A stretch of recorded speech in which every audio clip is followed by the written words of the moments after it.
Assalamualaikum warahmatullahi wabarakatuh. Perkenalkan, nama saya Muhadir Faris Afriza dari kelas A 2023 dengan NIM 230576008 dari Program Studi Pendidikan Bahasa dan Sastra Indonesia.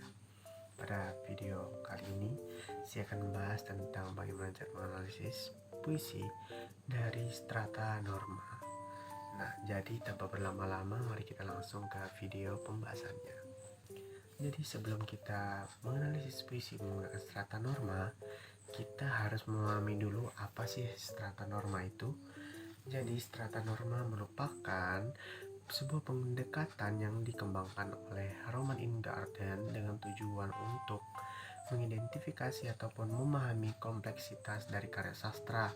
Nah, contoh karya sastra yang paling sering diidentifikasi yaitu dengan puisi. Nah, tujuannya yaitu kenapa diciptakan strata norma ini untuk memahami lebih dalam apa yang ada di dalam karya sastra tersebut, khususnya dalam puisi. Nah, jadi itu adalah poin pertama dari pembahasan yang kita bahas. Nah, lalu di dalam menganalisis puisi menggunakan strata norma ada beberapa langkah yang harus digunakan, yang harus kita pakai dalam menganalisis puisi. Nah, jadi yang pertama yaitu dengan menggunakan teknik analisis. Sudah jelas jika ingin kita mengidentifikasi atau menganalisis puisi, kita harus menggunakan teknik menganalisis yang benar seperti penelitian kualitatif, dan dari sini kita bisa mengumpulkan data apa saja yang ada di dalam puisi tersebut dengan cara disimak, dibaca, ataupun didengar. Nah, dengan ini kita bisa lebih tahu lebih jauh mengenai apa yang disampaikan penulis lewat puisi, seperti itu. Nah, lalu yang kedua ada lapis bunyi atau sound layer, yaitu memperhatikan suara ataupun ritme dalam puisi. Nah, jika puisi tersebut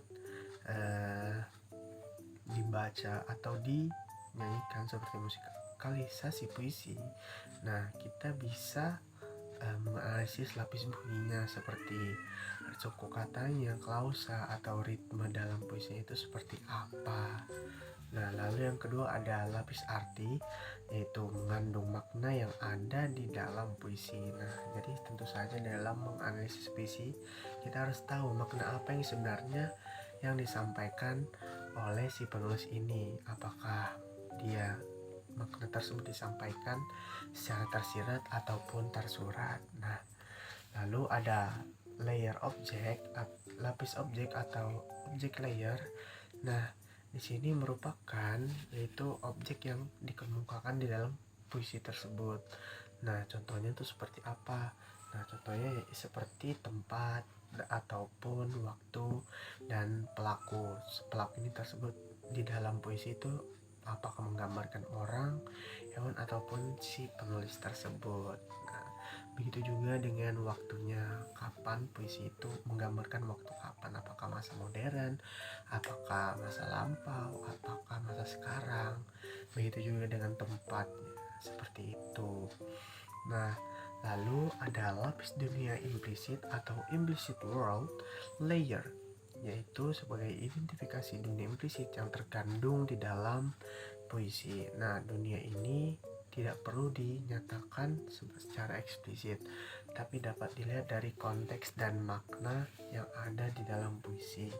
Nah, jadi ada maksud dari lapis dunia implisit itu yaitu kita dengan melihat puisi, kita sudah bisa mendapatkan gambaran seperti apa keadaan yang terjadi dalam atau digambarkan dalam puisi tersebut dengan cara melihat dari konteks dan makna dari puisi. Nah, lalu yang terakhir ada lapis dunia metafisikal atau metaphysical layer. Nah, di sini yaitu meliputi makna yang lebih dalam dan lebih abstrak seperti tema yang diambil ataupun simbolisme yang ada di dalam puisi. Nah, seperti itu dari keenam cara mengenai menganalisis puisi menggunakan strata norma. Nah, jika kita sudah menguasai keenam unsur itu, kita bisa menganalisis puisi dengan benar. Jadi seperti itu. Terima kasih sudah menonton. Wassalamualaikum warahmatullahi wabarakatuh.